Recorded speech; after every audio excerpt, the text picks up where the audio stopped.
Hola a todos. Hoy nos encontramos en una finca de café con 5 años de edad y quiero aprovechar esta visita para analizar dos temas muy importantes.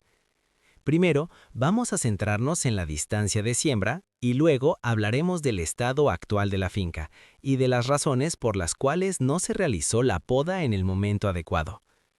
Este tipo de análisis es muy importante, porque muchas veces vemos fincas que en los primeros años se ven bonitas o verdes, pero cuando pasan los años comienzan a aparecer los problemas.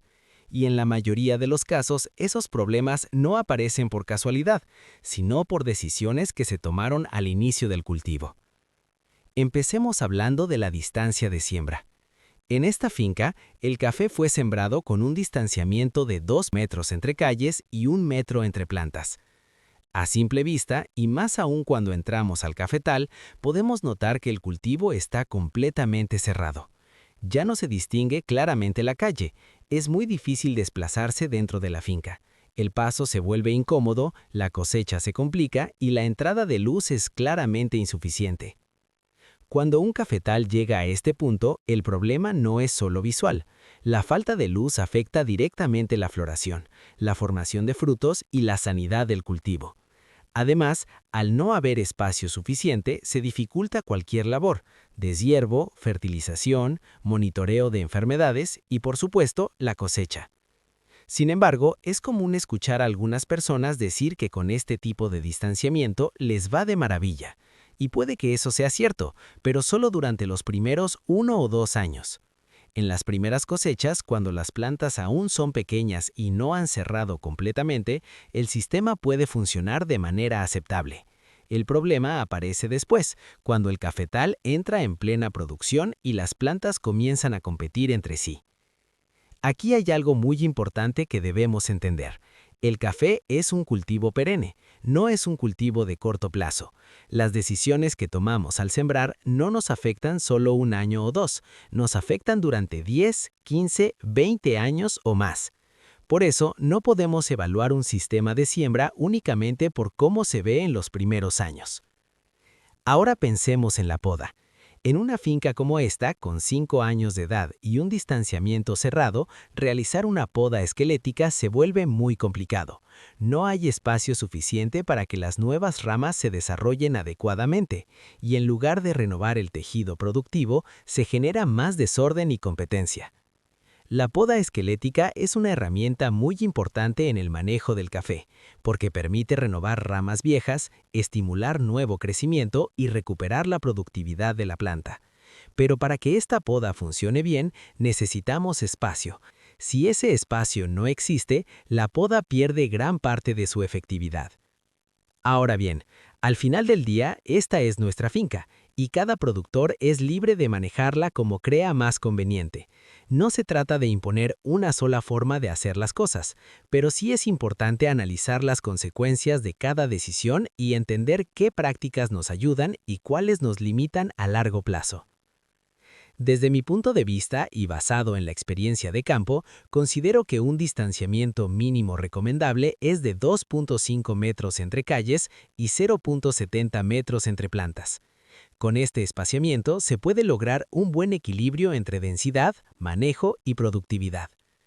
Con una distancia de 2.5 por 0.70 tendríamos 5.714 plantas por hectárea.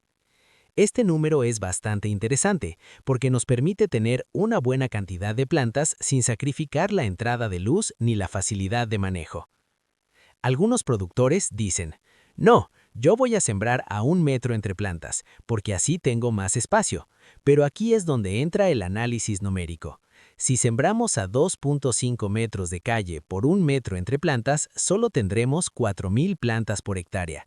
Eso significa 1.714 plantas menos comparado con el sistema de 2.5 por 0.70.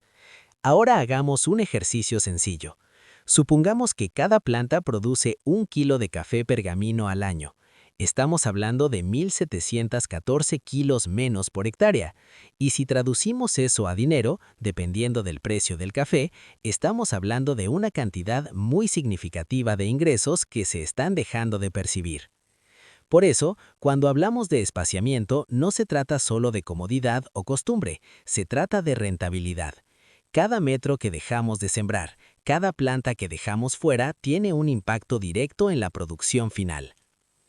Si lo que se busca es mayor densidad, existen alternativas mucho más eficientes. Por ejemplo, se puede sembrar a 0.60 o incluso 0.50 metros entre plantas, manteniendo calles de 2.80 o 3 metros. De esta manera se incrementa el número de plantas por hectárea, pero se conserva una buena entrada de luz por las calles, lo que favorece la floración y la producción. Ahora bien, pasemos a hablar del estado actual de esta finca. Claramente podemos observar que el cafetal se encuentra defoliado, con plantas que han perdido gran parte de sus hojas.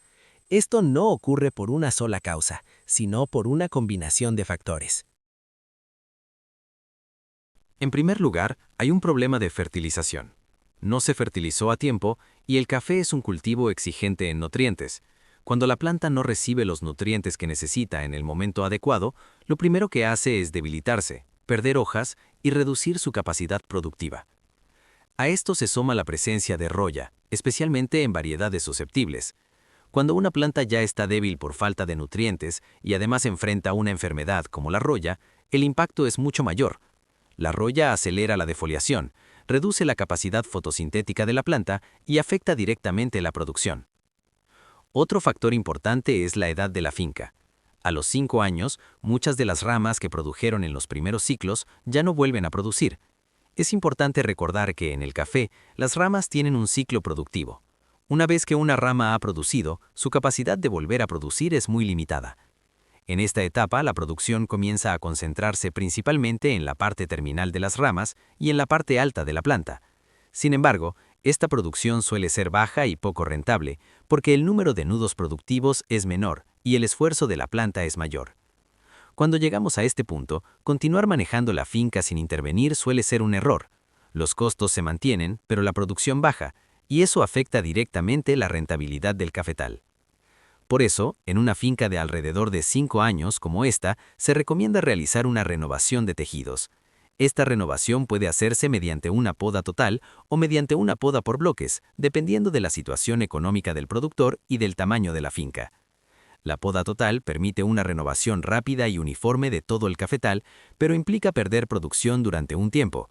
La poda por bloques, en cambio, permite escalonar la renovación, manteniendo parte de la finca en producción mientras otra parte se renueva. Ambas opciones son válidas, siempre que se planifiquen correctamente. Lo importante es entender que no renovar una finca a tiempo tiene un costo oculto. Puede que sigamos cosechando algo de café, pero la producción será baja, los costos por kilo producido serán altos y el cafetal seguirá deteriorándose. El café es un cultivo noble, pero exige atención, planificación y decisiones bien pensadas. Espero que este análisis les ayude a reflexionar sobre sus propias fincas, a evaluar sus distancias de siembra y a tomar mejores decisiones para el futuro. Si tienen dudas, experiencias o comentarios, los invito a compartirlos. Nos vemos en el próximo video y les deseo una excelente campaña cafetalera.